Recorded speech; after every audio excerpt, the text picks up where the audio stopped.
Everybody, we're about to get started. 20 seconds to go.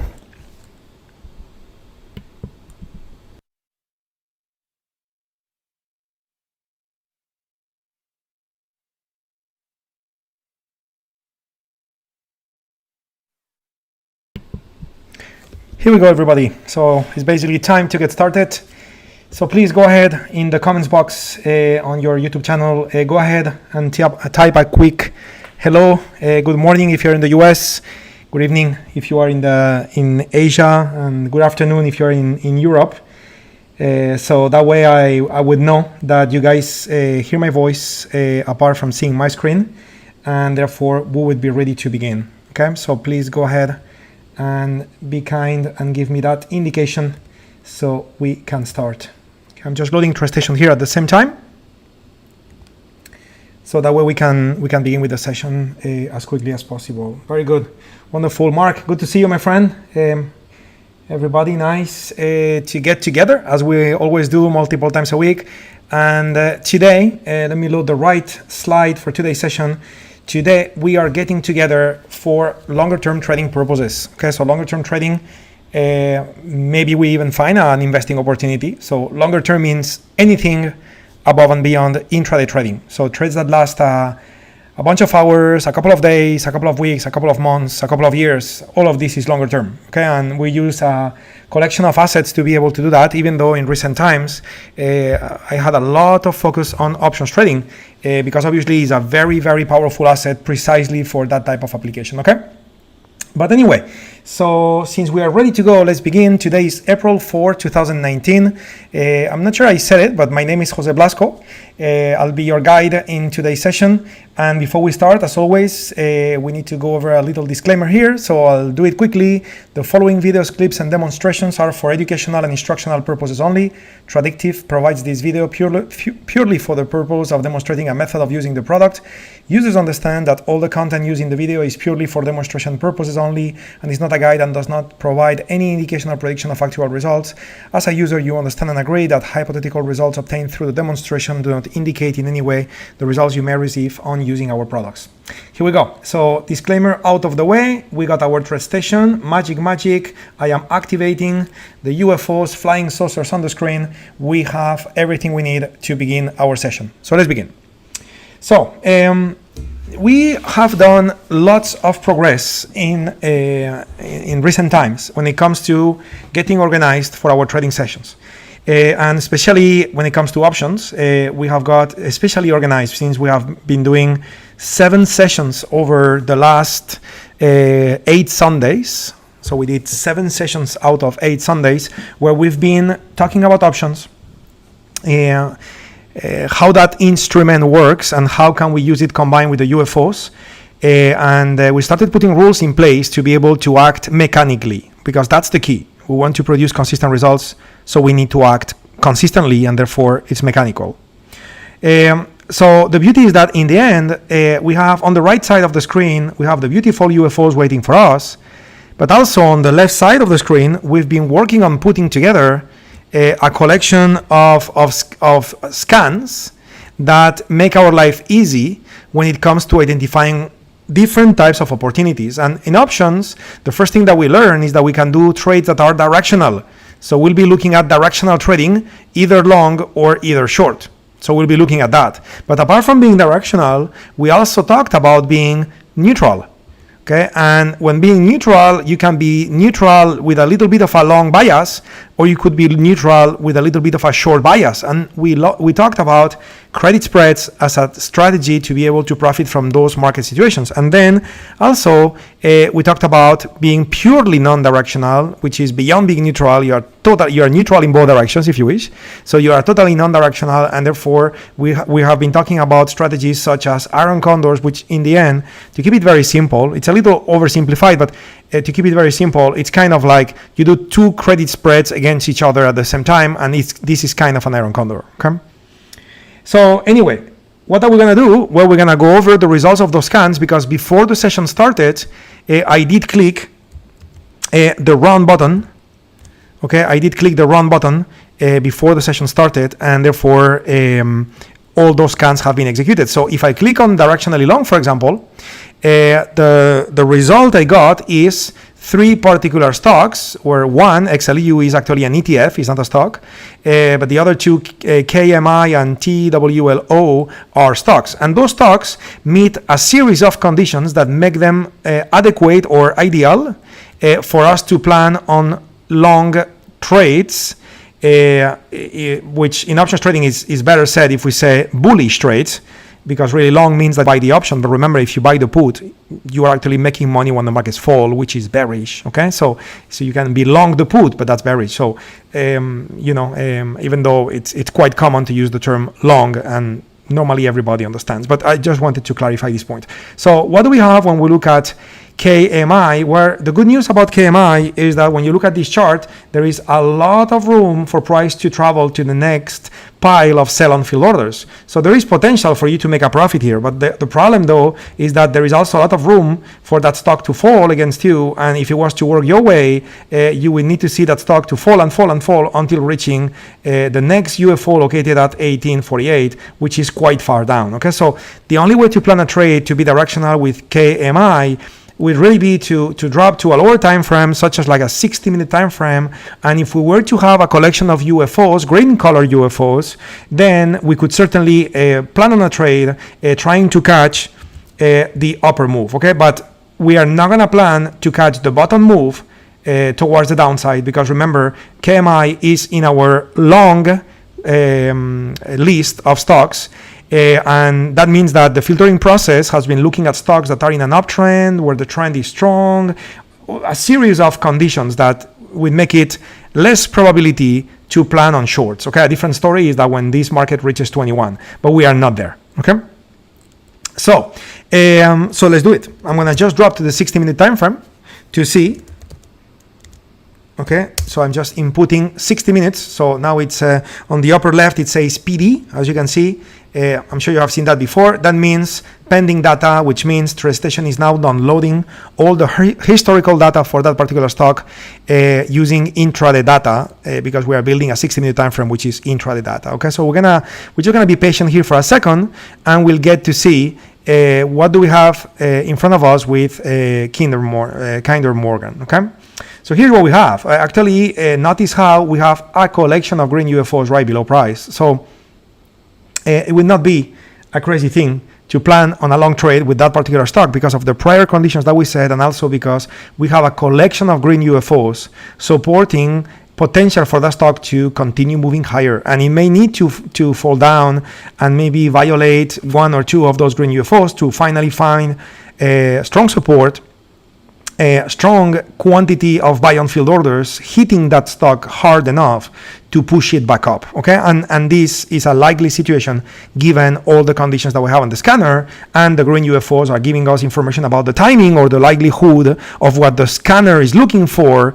Well, the UFOs are telling you about the likelihood of this to actually happen, and in this case the likelihood is 1 red UFO against many green UFOs. So, well, it doesn't seem to be a crazy trade. Okay, it doesn't mean it's a sure thing, of course, this is trading, but from a probability point of view, certainly it does make sense. So what do we have in front of us? Well, we have 0.25% up, which means that if we were to look at intraday data for that stock is likely going to open a little higher compared to yesterday close. That was 1990. So that stock is likely to open at 90.94. Okay. So what we're going to do here is that we're going to make a note. Okay. To right as the market opens, we're going to come back to KMI and we're going to plan a trade, and hopefully it will go up a little bit and then come back down, so we can execute the trade when KMI reaches any of those green UFOs below price. Okay, but I'm just going to make a note because I want to be efficient with the use of the time, and you probably remember that right before the market opens, like 10 to 20 minutes before the market opens, normally institutions will reset, the brokers and the market makers will reset the option chain. And what happens is that then we don't have options data, so we cannot plan on the trade. So for now, what we know is that KMI does look like a valid candidate to plan on a long trade with options. So we'll come back later. What else do we have?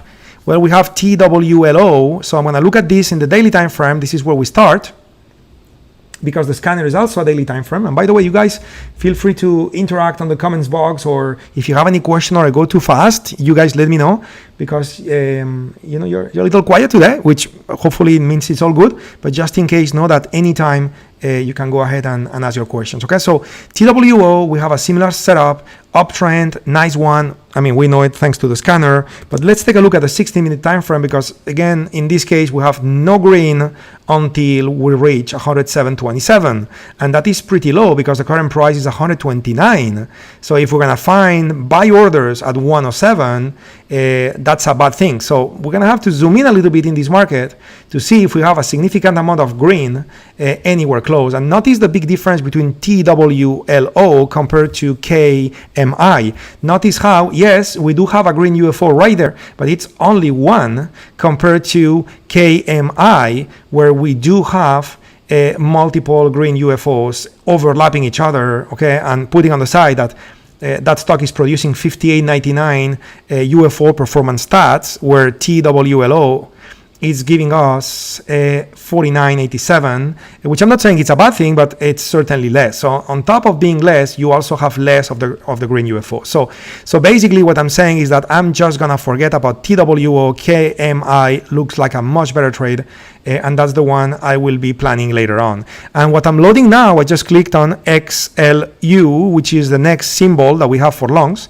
And again, we start with the daily time frame. Notice again the beauty of the scanner doing a nice job for us, saving us time, where we have this beautiful uptrend. We do have green. Still, the green is a little bit below. Current price for XLU is 57.76. Buy on field orders are located at 56.29. So there is actually room for this ETF to drop. This is the utility ETF. So this is not one stock. This is a collection of stocks that belong to utilities, stocks such as AT&T or T-Mobile, for example. And you know, it's a little bit of a more, how do I put it, a more slow pace type of trading asset, okay? And for investment purposes, maybe it could be okay. For trading purposes, if you really want to create a nice profit, maybe XLU is going to be a little disappointing, okay? But what's really disappointing though is that when we look now at the intraday time frame and we get to see XLU where there is nothing green close by, and what we have close by is actually two red UFOs, okay? So totally gonna be ignoring XLU and TWO. Thank you, UFOs, because thanks to those beautiful flying saucers, we understand the probability of the markets that we are about to trade. So TWO and XLU provide less probability, where KMI, I said it right, it's providing a setup which seems to be much higher probability, because there are many of the green UFOs right below price. And so if this market doesn't continue going up, which it should, and it goes back down, that market should find power pushing it back up, thanks to many buy on field orders with the green, with all those green UFOs. Okay, so before I keep going, I'm going to check the chat box for your questions, but also I have a question for you as well that I would appreciate if you could answer quickly, which is, how is it going so far? Everybody with me when it comes to the rationale of me discarding TWLO, XLU, and me focusing, as the market opens, I'm going to be focusing on KMI, because of it suggests that it's a higher probability stock for us to trade long. Okay, so let me take a look at your questions, and please answer this question for me with a quick yes, a quick no. So here we go. Well, actually there is no questions. Okay, you guys are just sharing hellos and so on, so which is very good. Perfect, fantastic. Very, very nice. Guys, perfect. So let's continue. So we continue, we go back to the next group. Again, the next group is directionally short. So notice what happens when I click directionally short, okay? I got no results, okay? I got no results. Is this an anomaly? No, it's not an anomaly. Take a look. If I look at the S&P 500 index, okay, for example, looking at SPY, what's happening? I mean, this market is going up. Right, it's going up. It is in a strong uptrend. So what does that mean when the S&P 500 index is going up? What is happening to the majority of stocks in the US market? The majority of them are moving up. Therefore, we got many stocks in an uptrend and very few in a downtrend. And on top of that, our scan is looking for stocks in a downtrend that is strong as a downtrend and where the options are very cheap. So guess what? There are none that meet those conditions. Okay, so we're not gonna force a trade because our job as a trader is obviously to stack probability in our favor. Since we don't have the power to move the market, we need to be disciplined.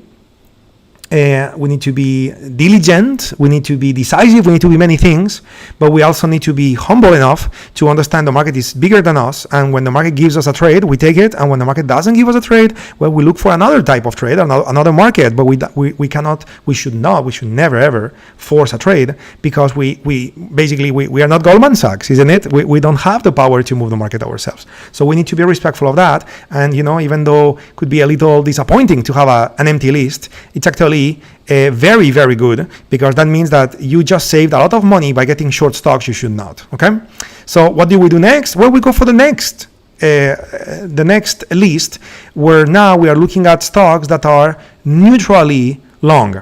So what does that mean when a stock is in that stage neutrally long? It means that those stocks are in an uptrend, but the uptrend is not necessarily strong. Okay, the uptrend is not necessarily strong. And within the uptrend not being necessarily strong, because again, remember, when you are neutral, you don't really care where the stock is going. The only thing you don't want to happen is to have the stock go against you, because we're going to be selling options, we're going to be doing credit spreads, if you recall, and the way we're going to profit is by collecting premium, letting the options expire, and therefore, long story short, you make money as time passes, as long as the stock doesn't move too much against you. So you don't necessarily need the stock to reach a very far away target. You don't even need a target. The target is the expiration date of the option. So we make money on time passing. It's a different concept, isn't it? So now we are okay with stocks with uptrends that are not that strong. That's why instead of having only 3 stocks that I got when we were looking at the directionally long, now with the neutral long I got more. Now, having said that, there is a big difference here that I'll discuss as the market opens and as we look at the option chain, which is the fact that this list is not made of stocks where the options are very cheap. This list is made of stocks where the options are very, very, very, very pricey, because we're going to sell them. And when you sell something, you want to sell it at a high price. So all those options are very pricey. And remember, that's tricky. Okay, because it's tricky because the question you need to have in the back of your mind always is, why are the options so overpriced? Why are the options so high priced for those stocks? Why? I mean, there is only one reason. Everybody's buying them. So the real question is, why is everybody buying all those options? Right? And many times is because people expect something magic to happen with the stock. And what is the classical time where people expect something magic to happen with the stocks?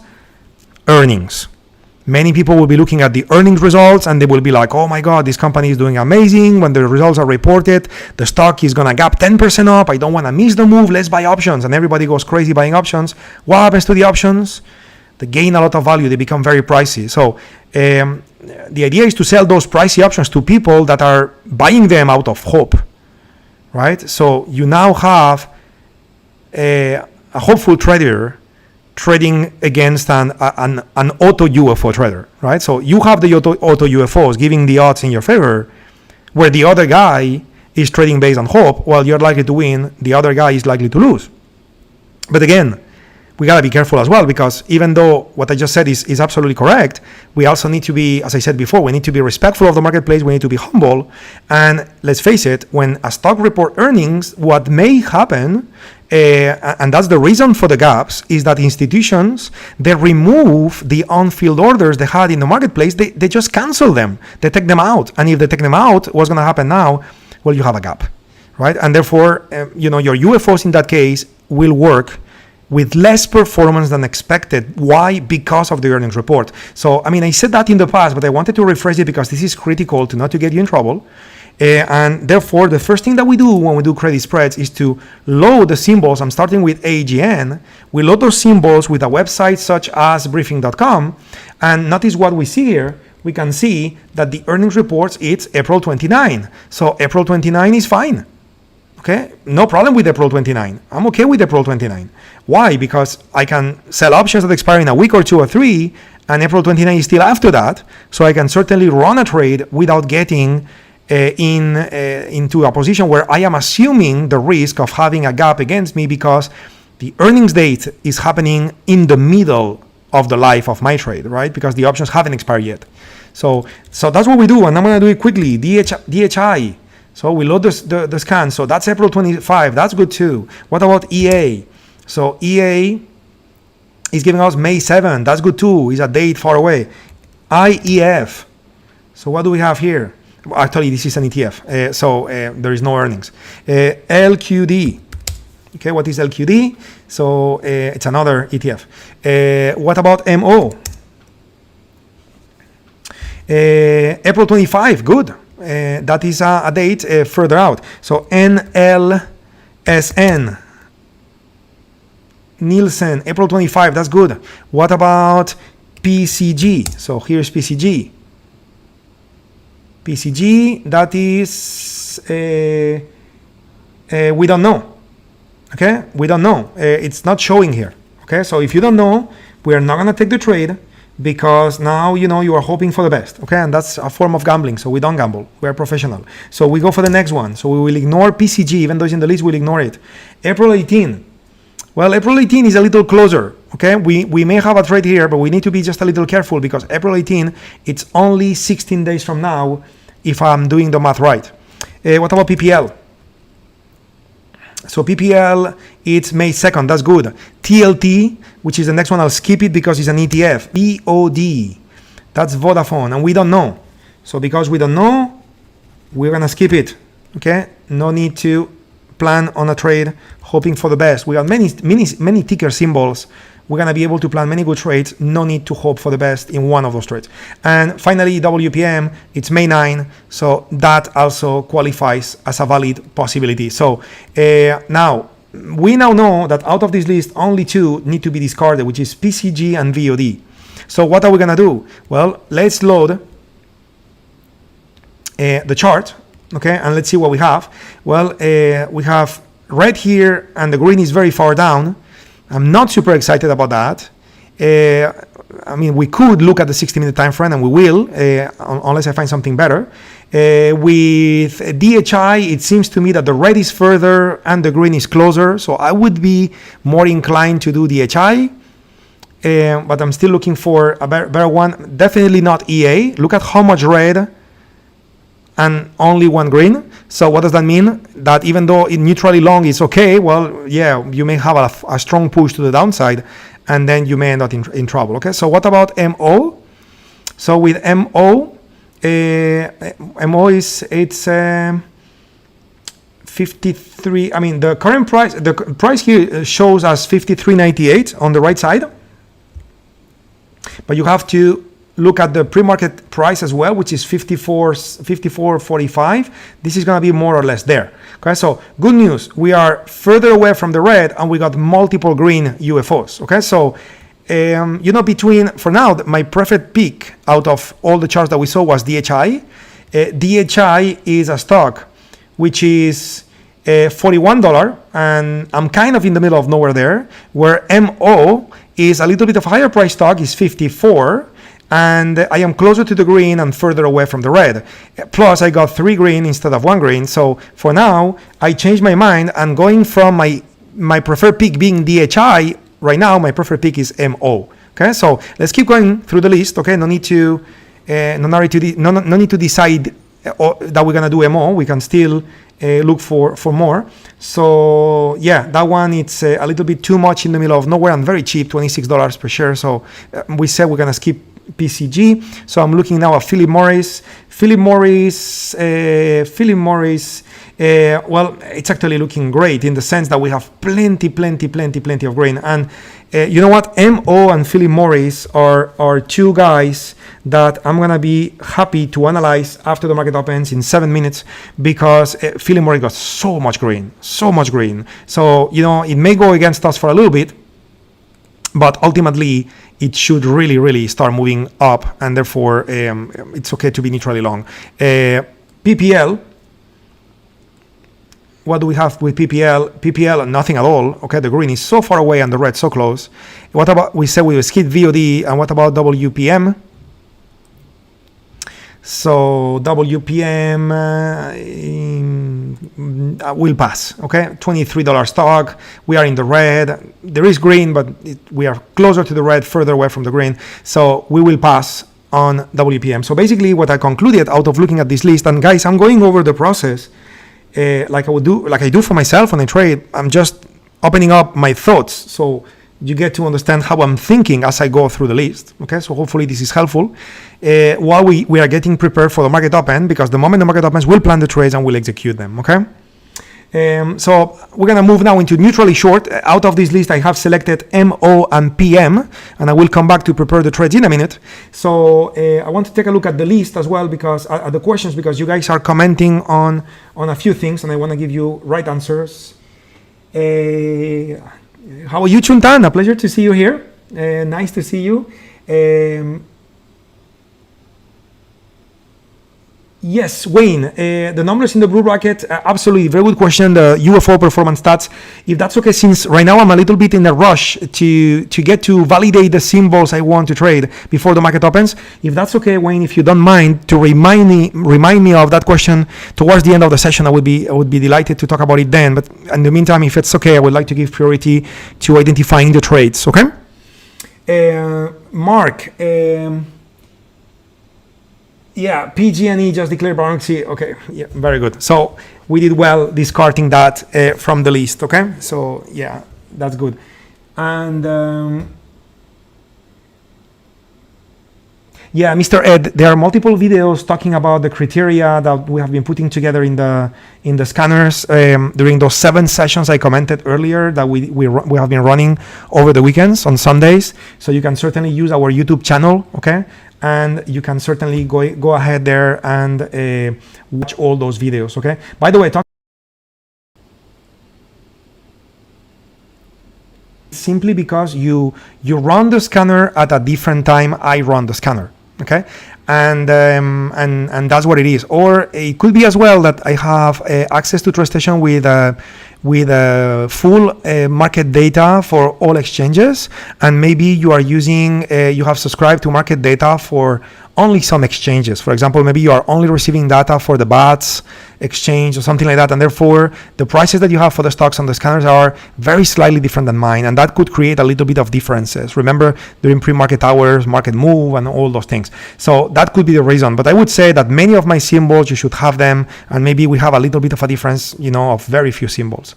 If that's not the case, then it means that the way we have set up the scanners are different. Okay, so one thing I could do, okay, and let's talk about it at the end of the session, because again, I want to get into the trade. But one thing we could do is that I can actually give you access to the scanners in a way where you can just import them into TradeStation, so you don't have to build the scanners and you can just get to use them. Okay, so we can talk about that at the end. So if you don't mind, remind me at the end of the session, and I will give you instructions on how to do that. Okay. But anyway, I was talking briefly here about the YouTube channel. The reason why, 2 reasons. Number 1, you have the get together sessions here. If you click view the full playlist, okay, this will load the whole list, and you can see all those sharpening sessions, option 7, option 6. So you can go ahead and watch all those recorded sessions. I would say it's quite critical that you watch it, even if you have experience trading options.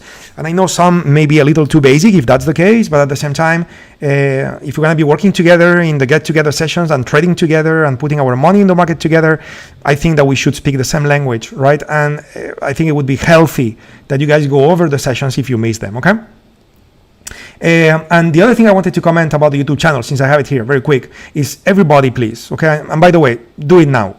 Everybody click on the subscribe, and then don't forget the bell.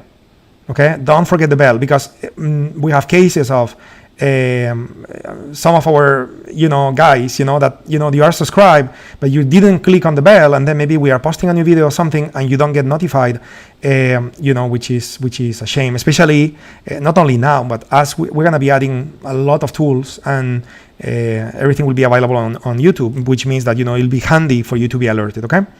Many emails, we send many emails too and everything, but many emails end up in spam folders or stuff like that, and so that would be useful. Okay. But anyway, back to the trades. So we are now looking at neutrally short trades. Okay. So we're going to run the same exercise. Okay. same exercise, super quick, speed of the light, AA. So what do we have? April 17. Okay, well, April 17, that's very, very, very, very, almost there. Okay, so we're gonna have to be very careful with that one. Amgen.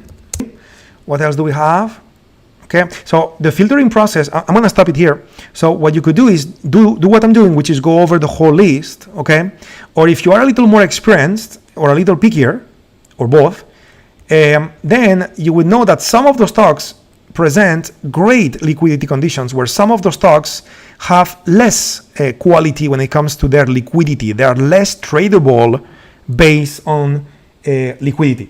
Okay, so look, it's very nice that the market just opened, because look, let me do this. I'm just gonna load Option Station Pro and show you, for example, AXTA compared to JPM, for example, and you will see the massive difference between those two stocks. So one thing that we need to keep in mind as well is that if an option is not as liquid, to trade options that are very liquid to avoid that slippage, because that means that you would collect more premium and therefore your profits would be better in exchange for the same risk. Right? And that would be something that I'm sure you would welcome. So for example, if I load AXTA in my option chain, and I'm just going to click on the options tab, the moment the please wait pop-up goes away. So here we go. For example, here you can see the 25 goes from $1 to 140. So you have a 40-cent options. You have a 40-cent spread on a 14-day option. Where if I was to use that, if I was to look at JP Morgan Chase, which was in the list as well. So please wait. We are loading. We're going to be looking at the at the money option. 14 days from now, just to use the same one, and notice how we're now talking about 230 to 238, right? So 6 cents of spread versus 40 cents of spread. So in other words, you will get paid 34 cents more trading that stock than trading the other stock. So obviously that makes a difference. So when you find yourself in a situation, okay, where you load a list out of the scanner and you have very few symbols, then of course you have to look them. You have to look them all. Why? Because you only have a few. But if you end up with a list with many symbols, then you can be picky and only go for the ones you know out of experience that have better liquidity. And if you don't have experience, because you are in the process of learning how to do the options now, so what do? Well, it's very simple. Okay, you look at the option chain the way I did, and when you see a wide spread, you now remember forever that stock has a wider spread. And when you see a stock with a narrower spread, well, you now remember forever that stock is more liquid. Okay, and it will kind of be very obvious when you see a list. You will remember the stocks that were more liquid than others. Okay, that's called experience. So anyway, so the market open, okay, and again, we need to go over the neutral, short, and the non-directional, but since we had opportunities to plan on a long on KMI, we're going to start with that. So that way, hopefully we have a good plan, a green UFO, and therefore we are getting closer to a potential entry here, even though that stock pre-market was trading 0.35% up. Right now, the market open and that stock has actually been going down, actually now is flat, okay? So what do we have here? Well, remember, let me bring my notes here. When you want to be directional and bullish, okay, and the options are very cheap, and that's why you are directional, and therefore you want to be a buyer of options, okay, so what do? Well, you buy a call and you sell a call, and this is called a bull call spread. So this is what we're going to build on KMI, okay, we're going to build a bull call spread. So I'll use the daily time frame to do my drawing, because I believe it's going to be more visual in this way. But basically, to build the bull call spread, what you will end up doing is selling a call located where the target is, okay, and buy a call where it could be located where the current price is. But one thing that we have been discussing as well is that the call you buy could be located, let's call it halfway between the current price of the stock and where the target is, okay? And again, all of those things, if all of this is new to you, or you have traded options before and use a different set of rules, then again, I really advise you to look at sessions that we have done on Sundays, take a look at those sharpening sessions. So what's gonna happen, right? So, well, 21.85, that would be a very easy selection, is going to be 22, and then for for the call we want to buy, well, if the current price is 1990, okay, and we don't need to be that precise for this, and the target is around 2160, right? So the midpoint is what? It's like 2075. Okay, so, you know, in a perfect world, I would like to find something like maybe the 20.5 call or something like that. So the 20.5 call would be a call that is more or less located halfway between where the current price of the stock is and where the target is. Something like that. Okay, so that could be your bull call spread. But of course, for you to build a bull call spread, you also need to determine the right expiration date. And this is when we go over our TTT calculation, okay, where we talked about the TTT being the room for movement divided by the daily ATR times 7. Okay, and again, all of this has been explained during the Sundays. So what is the room for movement? Well, from 2161 to the current price, which is 1991, okay, we are talking about $1.7. Now, this is the room for movement, but how much is the daily ATR? Well, if I activate the daily ATR, notice how the current daily ATR is 30 cents a day, right? 0.3086. So if I take that figure, okay, 1.7, and I divide it by 0.3086, I get 5.5. That's 5.5 weeks. So times 7, that is 38 days. So this is a trade where we need at least 38 days to expiration for us to be able to be in a proper position with that particular stock. Okay, and I need to restart the option chain, which I'm going to do very quickly. So we need at least 38 days, okay? But now there is one more thing I haven't done, which I need to do quickly. If the options are so cheap, it probably means that, you know, earnings report happened a long time ago, and therefore I got plenty of time to expiration, but I still need to know how much time I got. Sorry, I said expiration, I meant earnings, but it is a strange case in front of us, guys. Very, very strange case. It is very surprising that KMI has such cheap options, okay, when the earnings report is happening like 2 weeks from now. This is not normal, guys, okay? But again, everything will happen, and it happened. Take a look. If I show you implied volatility stochastics, this should be quite low. Look at how low that value is, how cheap the options are. But even though the options are so cheap, you know, in like 2 weeks' time, you'll have earnings reports coming out. So this is a very, very, very strong anomaly. This is not a normal thing at all. And you know, we won't be able to execute this trade because April 17, it's 14 days from now. It's actually 13 days from now. But we had a calculation with the TTT where we said we need at least 30 days, 38. So unfortunately, in this case, we cannot take this trade. Okay, so again, this is a rare case. Okay, this is a rare case because normally the way we filter when we do directionally long, we are looking for those super cheap options. And normally when options are so cheap, is because earnings reports are always far out. Well, not today. So interesting experience, okay? But let's go for the next one. We're gonna go for the neutrally long. So for neutral long, we said we wanted to focus on MO, Ultra Group, and PM, which is Philip Morris. Okay, now before I do that, let me check if everybody is with me on the comments. It seems that you guys are. Would you mind to give me a quick confirmation on the comments box, just so that you know, just so I know that you followed the process I just went through, even though we concluded no trade. But it's important that you got the process, okay?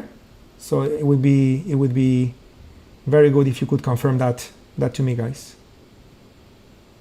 Wonderful, perfect, thanks. So now we change hat. Okay, we move from being a debit trader and buy options to being a credit trader, and now we're gonna be focusing on doing credit spreads. Okay, and to do credit spreads, the first thing that we do is to check the earnings calendar, which we have done already, and we love to use short-term expiration dates, etc., etc. Okay, so what are we gonna do here? Well, we got MO. Okay, and because we like to use short-term expiration dates, you know, the first thing that we're gonna do is to load a shorter time frame, in this case 60 minutes, because a shorter time frame will give us an opportunity to identify more green UFOs, and therefore be able to sell options a little closer to price, which implies that we will be able to also use short-term expiration dates. So you could certainly do what I'm about to do using a daily time frame, okay? But that would probably imply that you're gonna have to use a little bit longer expiration date, okay? So I think to me it's quite obvious looking at this chart, and that this fourth UFO below price looks good in the sense that it's not likely price is going to go from 54 to 50 in no time.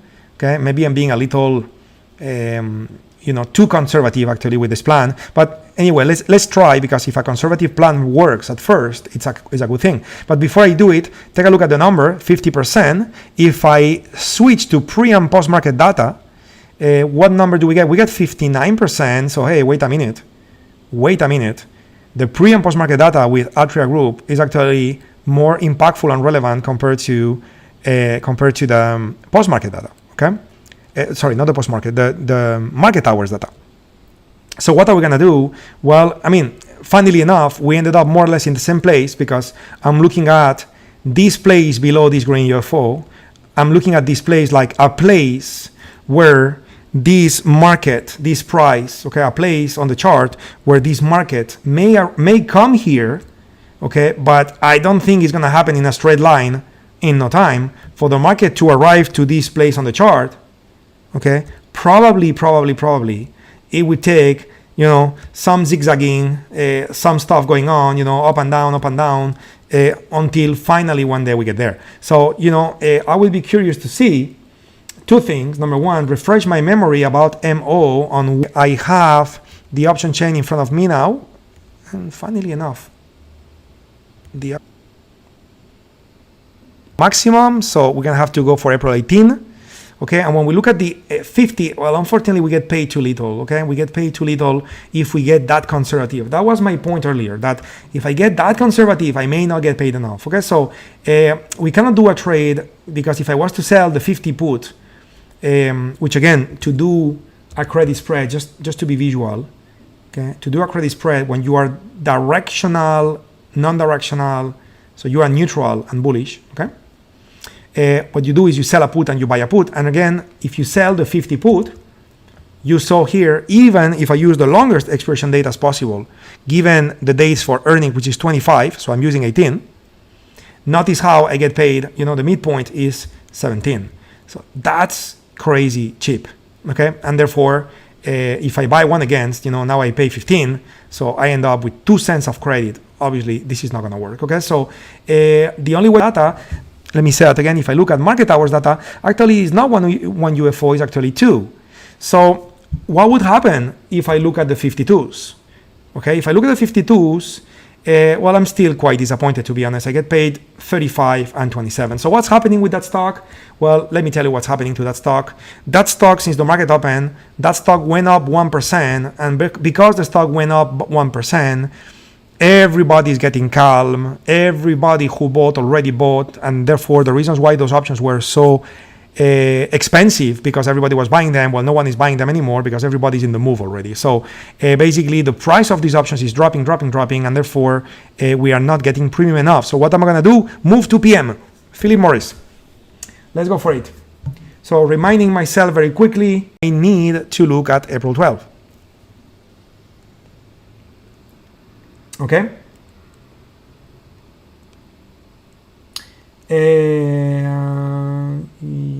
Yeah, I'm reading your comments, guys.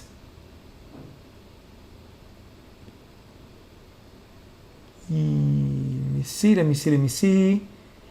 Yeah, I can see there has been like a little interruption, and I can see a very high speed now streaming, catching up, and I believe that now the buffering should be gone and everything should be back to normal. Okay, I believe that's the case. So I'll keep going, guys, okay? So what do we have with Philip Morris? Well, with Philip Morris, I will need to use April 12th. I mean, ideally, I would be able to use April 5, okay? I will check, but that's not too many times we will find trades that could expire in 2 days, okay? Which, by the way, when you find them is great.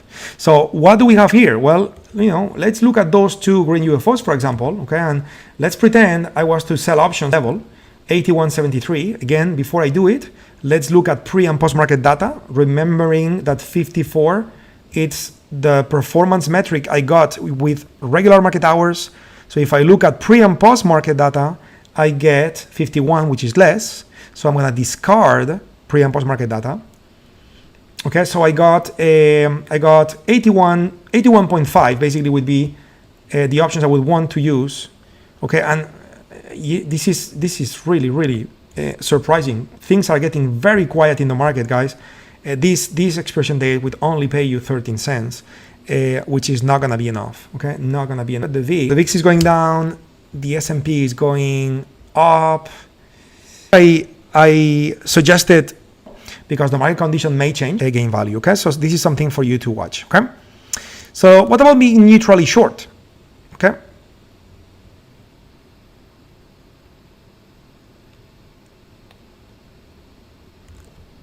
what about being neutrally short?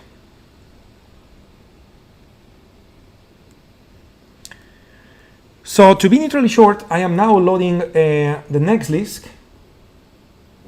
Yeah, Carlo, if your streaming, if your streaming is of a low quality, find the little settings wheel on the bottom part of your screen, and you will be able to adjust high quality. Okay, or on your side, there have been a little bit of problem with the internet.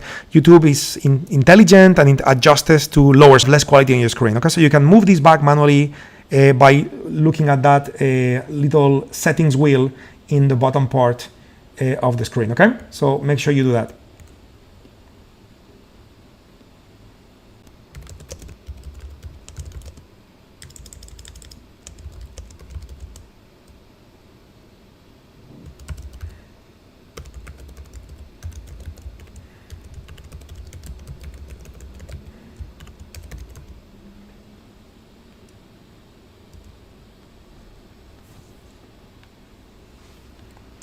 Okay, so I would say everything should be back to normal. I mean, so my interpretation of that is that everything should be back to normal. Would you guys be able to confirm that point?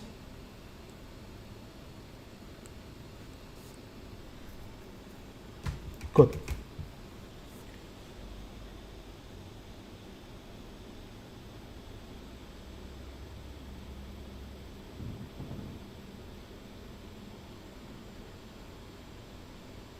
Okay, I believe it's all good. Yeah, okay. Got it, guys. Sorry, when these things happen, it's not fun. But anyway, let's continue. So again, we are now planning on neutrally short trades using our list, okay? And we are looking for stocks with a little bit of a better liquidity. So BAC could be a candidate, C could be a candidate, Disney could be a candidate, GM sometimes, JP Morgan could be a candidate. Many financial stocks here based on what I see. Tesla probably give us the opportunity to have some juicy premium there. United Airlines as well, Wells Fargo. Yeah, so let's do this. I'm gonna focus on Tesla and United Airlines as long as we have earnings reports far away enough. So checking Tesla first. May 1st is for Tesla, and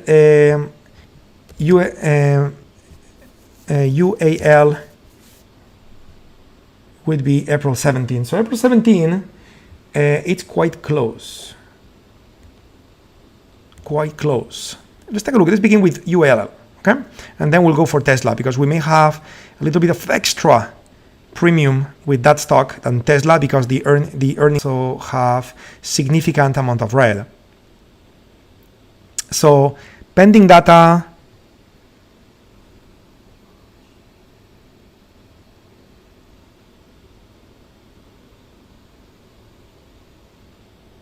okay, pending data, here we go. So we have some right here.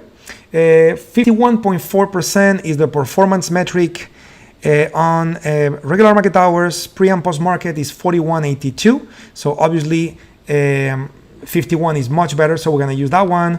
And of course we want at least a couple of the UFOs. So what if we were to look at the second UFO with a top price of 87 point something? So when looking at the option chain, that would put us in a position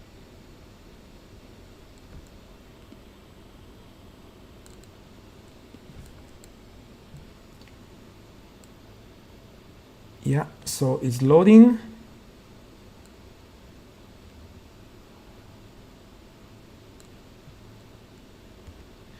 One sec.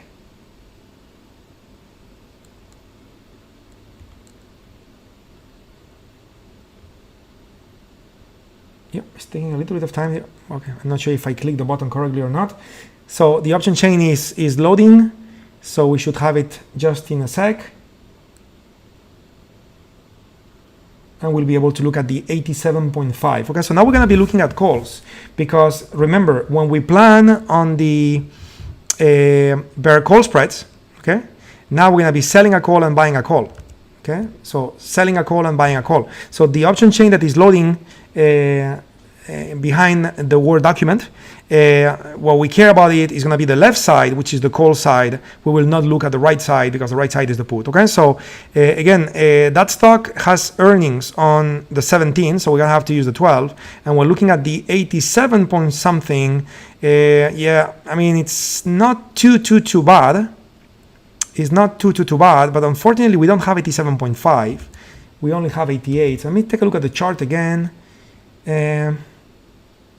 I mean, if we do 87, it's not crazy, to be honest. We can do it. Yes, we have a trade, my friends. So let's plan on this trade. So here's the trade. So the trade is going to be buying the 88 call and selling the 87 call. This is how we're going to be able to do the bear call spread. This will be done using April 12, 2019 expiration, because April 17 is earnings and you have to be out on the day. Actually, you should be out before that day, I should say. So therefore, we're going to use April 12 expiration to sell the 87 and buy the 88. If we were to do that, and let's take a look at our rules, okay? So what will we do? Okay, well, we're going to use a short-term expiration. Imperative, it has to expire before earnings day. We did that. The shorter, the better. Okay, so we went for April 12. But we need to get premium enough. So how do we do that? Well, first, we need a minimum of 25, where 35 is better. So what's the minimum we get if I sell the 87? Well, if I sell the 87, sorry, give me a second, guys. I was clicking in the wrong place. So if I sell the 87, okay, notice that we get paid. The mid value between the bid and the ask is 45. Notice I'm pointing at the mid column here. So the mid value is 45, right? 45 is more than 25, is more than 35. So perfect. That's good. Now, what is my other condition? My other condition is that it needs to produce a credit, which is at least 15% of the difference between strikes. So what's the difference between strikes? Well, it's $1. If I sell the 87 and I buy the 88, right? If I sell the 87 and buy the 88, the way I just wrote it, that is $1 different. And we need 15% of $1 minimum. How much is 15% of $1? Well, it's 15 cents, correct? So we need at least 15 cents. And what do we have? I believe we do have 15 cents, if you think about it, because I am going to be selling the 87 and therefore get paid 46. So I'll get paid 46, and then I'll need to buy the 88 against, where I will have to pay 28. So 46 minus 28, that gives me a credit of 18 cents, which is more than 15 cents, and therefore this trade is valid. Okay, so we're gonna enter the trade here by right-clicking, analyze, sell, vertical. Okay. we're gonna be selling the 87 and buying the 88. That's what we're doing. And as we just calculated, the midpoint is 18. So this is, what we're shooting for. We're shooting to make 18. Now we just moved to 16, 17. So we are shooting to make that, $17, $18, which is more than 15. Okay. And knowing that, the risk of the trade, if you close your eyes and you do nothing, because a different story is using stops, but if you close your eyes and doing nothing, the risk of the trade is 88 minus 87. That's $1. And for you to risk $1, you get paid 17 cents. So $1 minus 17, you have a maximum risk of $83. Okay, and if everything goes according per plan, you'll make 18. Again, the reward to risk ratio in credit spreads is normally weak, but the probability of the trade is normally very high.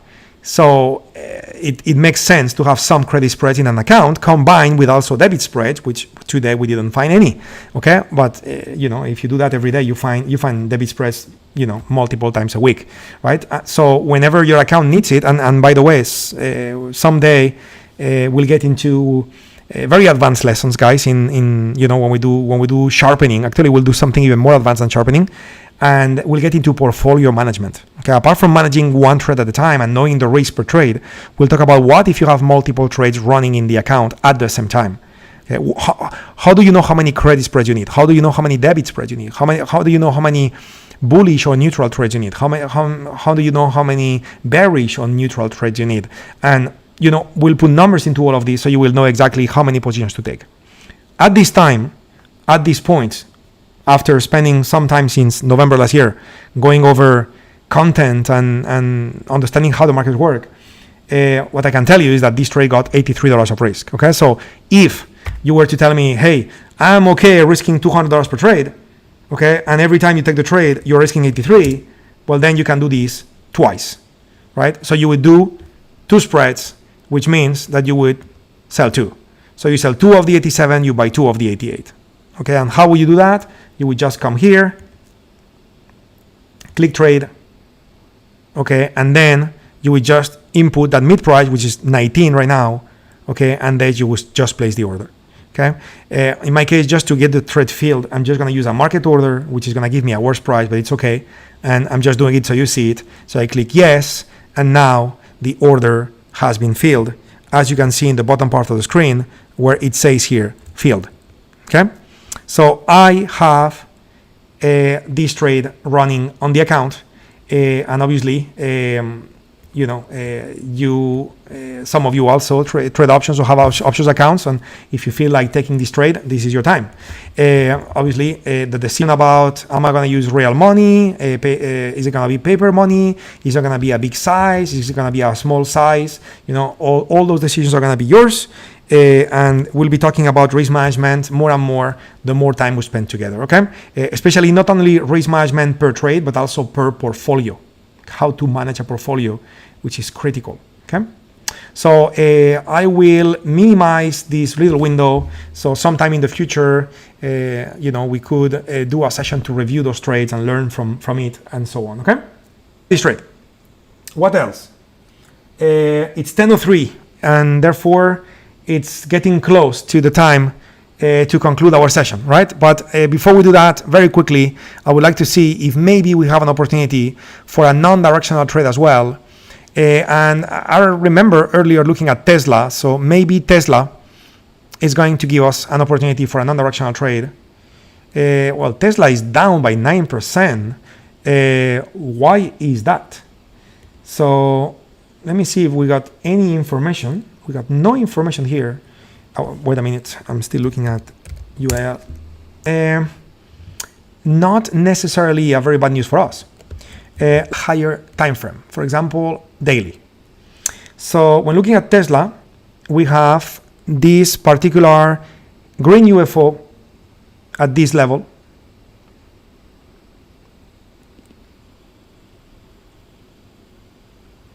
Yeah, and I can see there is a little bit of buffering again.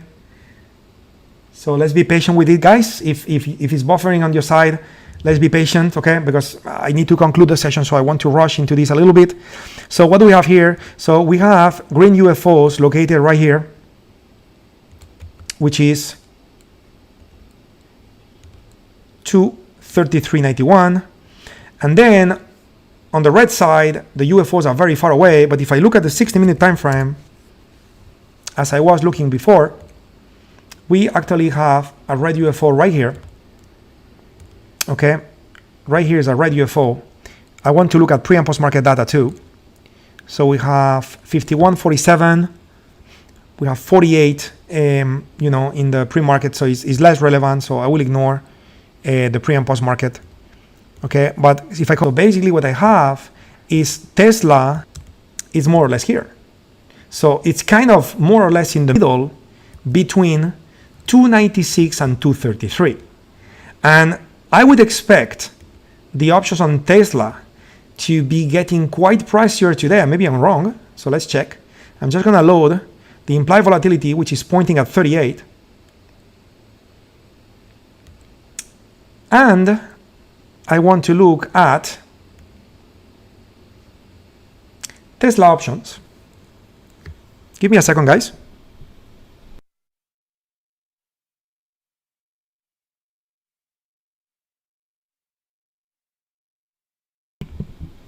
And I want to look at Tesla options.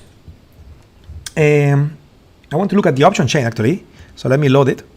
Because what I want to do is I want to compare that 38, which is the average implied volatility of the options today, actually yesterday when the market closed for Tesla. I would like to see what's going on today with this massive gap. Well, the world is ending for Tesla. I mean, it's not ending, to be honest. It's just bouncing in a green UFO, so it may go back up. But let's take a look at what the average, very, very highly priced. Look at that. 60%, 58%, where yesterday they were 30 plus, today they are like 60, 50s, right? So, hey, we have an opportunity in front of us. So I know I'm running out of time here, a big time, but I'm just gonna keep going because we have a trade that potentially could be good. In the end, we may conclude the trade doesn't meet our criteria and then we'll pass. But we do have an opportunity. While the world is very concerned about Tesla, we have an opportunity that may end up as a low risk and high quality trade. So let's go for it. May 1st is the earning date. So I should not surpass April 26. Okay, I need to keep that in mind to surpass April 26. In a perfect world, I would want to use April 5, okay, that got 76% average implied volatility. That's amazing, okay? But again, I don't think it's gonna work because my UFOs are far away. So 233, let's see how much I get paid for the 233. I get paid 6 cents, okay? So April 5 is not gonna work, but what about April 12? If I do the 235, this is now paying me 135. Okay, 135. And if I do the 297, which is gonna be 297.5, I get paid 85. So wait a minute, there is premium here. Remember, the minimum was 25, ideally 35. We got 85. So we got premium in that option that expire in only 8 days from now, which by the way is great. Today is Thursday. As long as we survive the trade today and tomorrow, not only we have accumulated 2 days of time decay, we get in the weekend, we have accumulated 4 days of time decay, okay, out of an option that expires in 8 days from now. So this is putting us in a very, very, very good position. I'm not saying it's free money, okay? This is trading, there is always risk and there is always potential for reward. But the trade looking good, and therefore, while the people believe the world is ending, we're gonna be placing. So we're gonna be buying a call and selling a call, just like we did before. But apart from doing that above the blue line, which is above the red UFO, we're gonna sell a put, okay, and buy a put as well below the green UFOs. Okay, so we are kind of doing the same thing we did before, but we are doing it above and below. Okay, and that magic is called an iron condor, which sounds very fancy. Okay, so how we're gonna do that? Well, initially I will do 297.5 and I will do 300, and then in the bottom part we're gonna do 232.5. I'm not sure if those strikes are available. Ideally they are, so I'll come back to check. We also said that when it comes to the expiration date, we're gonna be using April 12, 2019 expiration. Okay, and the earnings report really is not a concern at all because the earnings report is happening on May 1st, 2019. So we're gonna be out on the 12th. So the earnings report really, we don't care at all, okay? So now, what would happen if you were to do this trade? So we're gonna have to simulate. So we're gonna right click, analyze a cell, enter an iron condor, and I got 2 because I got 1 from the last time, so let me get rid of it. Here we go. So now we have 1. So we are looking now at the April 12 expiration date. This is the one I just inserted. We have the puts and the calls. So we said when it comes to puts, we want to do the 230. Actually, I wanted the 230, 232.5, but we don't have that. So I'm going to have to do 225, 230. Okay, that's what we got. And therefore, on the upper side, I wanted to do the 297.5 300, okay, but you will see in a minute how this is probably not going to work. I'm going to have to do some adjustment on the upper side, but for now I'm going to do it. Okay, so again, let me double check, make sure I didn't make any mistake here. So we got April 12, 212, 230, 235. On the chart we are looking for 233. That would be ideal, but it doesn't exist. We have 235, 230, so we had to do 230, 225. So that's what it is. Okay. On the buy side, and by the way, would that work? So let's apply the same rules we did before. Okay. Well, I will do that later with a calculator. So what else on the upper side? What do we have? Well, we wanted to do 297.5 300, but we had to do 297.5 300, and that's not going to work because it's going to make the iron condor not to be properly balanced. It's actually what is technically known, and this is another fancy name. It's called a broken wing iron condor. Why? Because notice how this wing is down here, where that wing is up here. And why is that? Well, the reason why is because the distance between the puts, which is 225 to 230, is $5, where the distance between the calls is 297.5 to 300, that is $2.5. So you got more risk on the bottom part than the top part, and therefore the wings are in a different level. And normally you would want to balance this out. So I will want to see if I got the 302.5, which I believe was not available. Oh, yes, it is.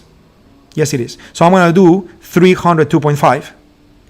Okay, and if I do 302.5, that would balance my condor. And notice how now the 2 wings on the top are in the same location. You guys see that? Good. So what do we have? Well, we have a condor. Okay, we have a condor where we're going to make the midpoint is 56. So we're going to make $56. Keep that in mind. But remember the same rule that we applied earlier for the spreads, which is you want to take the maximum risk and you want a minimum of 15%. So what is the maximum risk of the condor? Well, $5. That's the maximum risk. Why? Because the distance between 225 and 230 is 5. And the distance between 297.5 and 302.5 is 5. And if it goes below, then it doesn't go above. And if it goes above, then it doesn't go below. So you're not going to risk 5 and 510. You are only going to lose on the upper side or the bottom side in case we are wrong and Tesla doesn't remain sideways. So therefore, what's the maximum risk? 5. And how much you won? You won 15% of 5, which is 75. And how much are we being paid? 52. So what does that mean? Doesn't work. The April 12 expiration is not good enough. So what are we going to do? We're going to have to go to the next expiration, which is April 18. Not a problem to do that. Why is not a problem? Because earnings is May 1st. So not a problem. Okay? So, let me see. Yes, all good. So now let me take a look at April 18, because April 18 is the monthly expiration, is the third Friday, and normally monthly expirations are more liquid, so I may have more strikes. So do we have the 232 that we wanted to have? No, we still don't have it. So we still need to deal with 230 225, and we still need to deal with 297 and 302.5. Yeah, so it's the same one. So now, if we do this, what happens? Well, now we get paid 97. And how much is the risk? Well, the risk is still 5. So my risk is still 5. I want to get paid at least 15% of that. How much is that? 75. And how much I got paid? 100. Okay, so this trade is valid from that point of view. Okay, from that point of view, if you are not going to use stops, if you're going to take this trade and forget about it, this condor is valid. Okay, we're going to be doing, let me write it down so you can take a screenshot. We're going to be using April 18, not April 12. And then we are doing 230, 225. Okay, and in the upper side, we said we're going to do 302.5 and 295.5. So this would be your time for a screenshot. Okay, if you want to take a screenshot of this trade, so you can replicate it for yourself if you choose to. Okay, so this would be your time for the screenshot. Okay. A different story is that you tell me, wait a minute, I plan to use the 296.47 is the upper part. 647 is the upper part. Okay, interesting. 296.47. Here we go. Now I have it. And the bottom part is 233.91. So 233.91 is the bottom part. I'm missing the 91, so 91. Here we go, we have it. So now what do we have if we have something like that? So now you're risking 146 above, 108 below. So, you know, now you could evaluate your risk based on looking at the risk and the reward of the trade if you're going to use stops, okay? Again, we are pending some additional lessons that we'll do at some point to talk about how to better manage those trades, you know, because, you know, when a condor goes against you, there are certain things you can do as well. So, you know, I'm just giving you two views right now, which is if you want to use stops, then your risk is around $144. If you don't want to use stops, then your risk is $5 minus 1, which is the midpoint, right? 0.99, let's call it 1. So 5 minus 1 is 4 times 100 is $400. So if you use stops, you're risking 140. If you don't use stops, you're risking 400. Okay, but if you don't use stops, you have certain advantages too, which is Tesla, that is here today, may go against you, come to the next green UFO and then comes back up. And because you never use a stop, you've never been stopped out where I had an arrow on the chart, right? And you're still on my side. So the way to do that, you would just come in here, click trade, and the moment you click trade, you would either execute at market price or limit price. I'll do it for market. I will recommend you to do it at the limit. So place order, yes, 1, 2, 3, and we are about to see below, just like before, where not only it says partially filled, that it's about to say 1, 2, 3, filled. Okay, so now we have the field. Okay, and we have the 4 legs of the option trade here. Okay, which is your iron condor magic. Okay. Anyway, guys, it's been a pleasure to be with you here for an hour and 20. Couple of buffering situations. Sorry for that. I'm just realizing I never answered your question, Wayne, when it comes to the performance metrics. So I'll give you a very quick answer because we need to conclude the session. But we can talk about it. You know, we can give each other a call and talk about this, Wayne. So 50.60 represents the performance of the UFOs, and this means what? This doesn't mean performance in your account money-wise. This represents the amount of times when that market came into a green UFO and bounced until it reached the opposing red UFO, or when the market reached a red UFO and bounced moving down until it reached the rival green UFO. In other words, how often price goes from UFO to UFO. This is what this number measures, without having under consideration how far the UFOs were from each other, were the UFOs in the direction of the trend or against the trend. None of that. This is just like pure stats. Like if you took all the trades ever, how many of them reached the opposing UFO, how many of them failed. That's what this number implies. So this number is fantastic to adjust and calibrate the tool and get to develop certain level of confidence on how to use the tool and the expected performance. But of course, we never trade all the UFOs. Okay, you have seen how we have multiple rules, or we pair multiple UFOs together to take a trade, like I was doing earlier with KMI, or as I do all the time. For example, in the Tuesday sessions when we do short-term trading, we use moving averages or FIBs combined with UFOs, and we look at making a minimum profit, which is decent compared to the risk we take. We don't take every single trade. Sometimes the UFOs are way too close to each other, and even though you have a high probability trade, it's too little of a profit you're going to make compared to the loss you would take if you're wrong. So that number is a raw number that just tells you how often price went from UFO to UFO out of whatever amount of data you have loaded. Okay, because of course, if instead of loading 1,597 candles on my screen, right, I load 300, I'll get a different number, right? I get 35. Why? I got very little statistical data now. Is that making sense?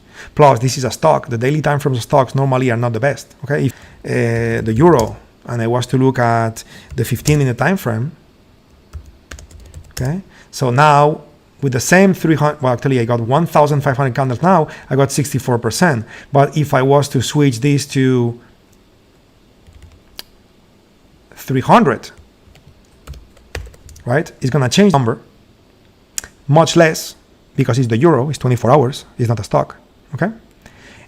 But what if instead of 300 candles, I was to load,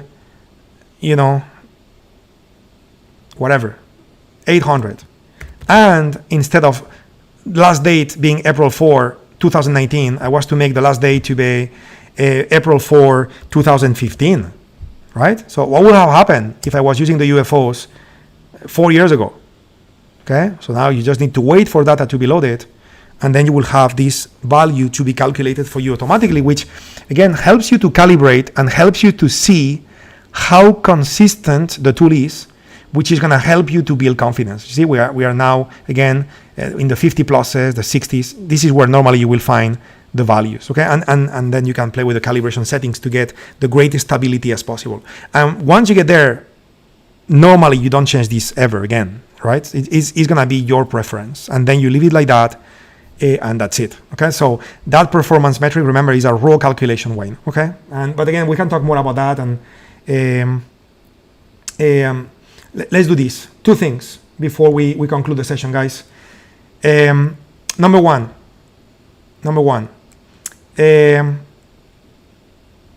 In our website, you want to know more about the calibration, send us an email.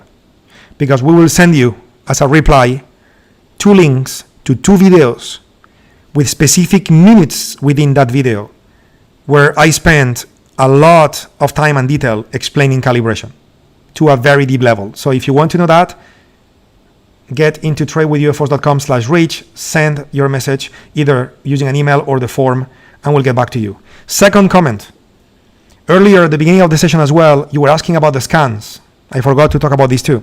So if you want a file with all the scans that I have right here, where you could come to TradeStation and import them, okay? You could import the scan by restoring a TradeStation archive file, which is not gonna mess up anything that you have in TradeStation. Just import the scans. This is the only thing that is in that file. It's only the scans. Then in no time you're gonna have replicated the same scans I have. So if you want that, okay, just fill in the form in our website, ask for it, we'll send it back to you. And finally, and we go home, we conclude the session, guys. Get together tomorrow, everybody, please join us for a very, very, very, very super exciting, guys. I'm super, super excited for tomorrow. We're gonna be talking about at 10 a.m. Eastern time. This is not 9, it's 10 a.m. Eastern time, okay? We're gonna be talking about a new version of the AutoUFOs app that we're gonna launch that takes care of certain problems that certain users have. For example, what if you live in Canada? Well, such a beautiful country, but TradeStation It does not allow account openings in Canada. So what happens? You cannot have the UFOs. So good news, we have a solution for Canada, not only for Canada. What if you trade Forex? TradeStation gives you beautiful Forex charts, but you cannot execute with TradeStation for Forex. Well, guess what? We have a solution for that too, with UFOs for Forex. So tomorrow is going to be a session where we'll talk about technology, guys, and we're going to expose you to a few new tools out there that are going to be super, super, super impactful. Imagine having access to UFOs where you can do market replay. Let's say Sunday, and now you have time to trade. Now, because, you know, during the weekdays, let's say you're a busy person, but Sundays you have time. But what's the problem? The market is closed. So you cannot trade. You cannot develop your skill. You cannot build experience. You cannot practice because the market is closed. So imagine having UFOs with market replay, where on Sunday you can go back to Monday or Tuesday and play the market. Like if the market was open and you are doing your trades and planning the trades and see what happens. And the market is moving in front of you, but it's Sunday, right? So, you know, again, new auto UFO technology. Join us tomorrow. It's going to be fun. But hey, I love spending time with you guys, and I can keep going and going and going, but we done 1 hour and a half today. And obviously, I want to be respectful of your time. So see you tomorrow, everybody. Thanks for joining. We'll talk more about everything tomorrow. You guys keep up the good work. Be safe out there. Bye-bye. Take care.